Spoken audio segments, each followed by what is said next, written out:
to everyone.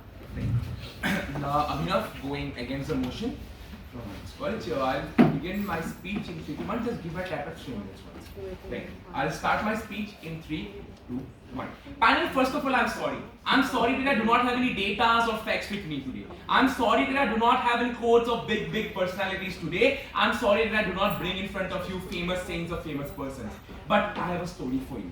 A story of John F. Kennedy of the United States of America. A story which was released by Washington Post just a few days ago. A story which said that John F. Kennedy, a few years after he became the president, went to John Greeley Pass of the United States of America, where 12,000 people were waiting for him with his convertible.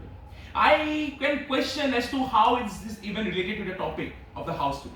That was my exact same reaction until I read the news of Washington Post a few days ago, which mentioned that this incident of John F. Kennedy did not even happen in reality.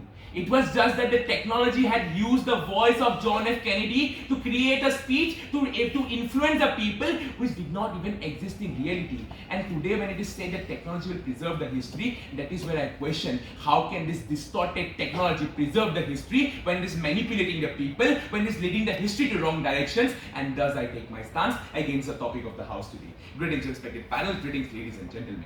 Respected panel, today when my members of my proposition goes on to mention as to how technology will preserve the history, I have 3 major problems. The first problem being the algorithm. The algorithm of technology always focused on mainstream topics, mainstream media, mainstream highlights, and mainstream news and articles that are present in internet today. But however, at that particular point, the minority struggles, the minority revolutions, the minority problems are always getting ignored. How many of us even know about the Yandabo Treaty of 1826? How many of us even know about the Northeastern Revolution against the Britishers which happened in history? Because technology will never show us that. Technology only shows us those articles who are in the highlight of the media and the news articles and the entire society. It will never show as to what is running in the minority. First problem. Second problem, when I ask a human to go about and search in history as to what are the sources, he will go by academic journals, academic essays, peer-reviewed journals or archives or documents and etc.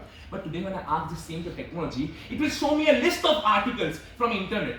But those articles might be a propaganda. Those articles might be biased. Those articles might be from an organization which is targeted towards just one particular mindset.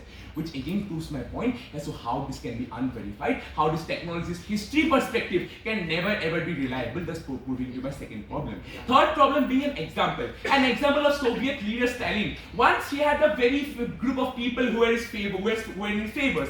And now when those people turned against him, he started posting pictures by editing the people out, which again forms as to how technology is diverting the people who what was the real context of the story into leading to a situation which did not even happen in reality. And second problem again lies out to here is the Wikipedia wars. When I go on to search a topic in Wikipedia, I have the option of editing it. Today I might even go on to edit as to what happened in American genocide according to my mentality. I can go on to edit what happened in Kashmir wars according to my mentality. So this proves to you how again technology can never preserve history but can manipulate it but can lead into wrong directions which did not even happen in reality. And lastly, panel, today history is not about just data or facts. History is not just about this data, facts, and everything that happened in the past times, but also about culture and traditions. This culture and tradition about deliberation, discussion, and debates. These debates which are not be seen in reality today because people just believe in technology of putting just one tap in your mobile phones and getting everything in one hand within just 1 second. This was not what history was about. And lastly, panel, today if we talk about preserving this history, technology can never preserve history, but the preservation of history can only come when we people take the charge of it. When the people go on to read those documents which were the real source, the primary source from the secondary source. When the people take the charge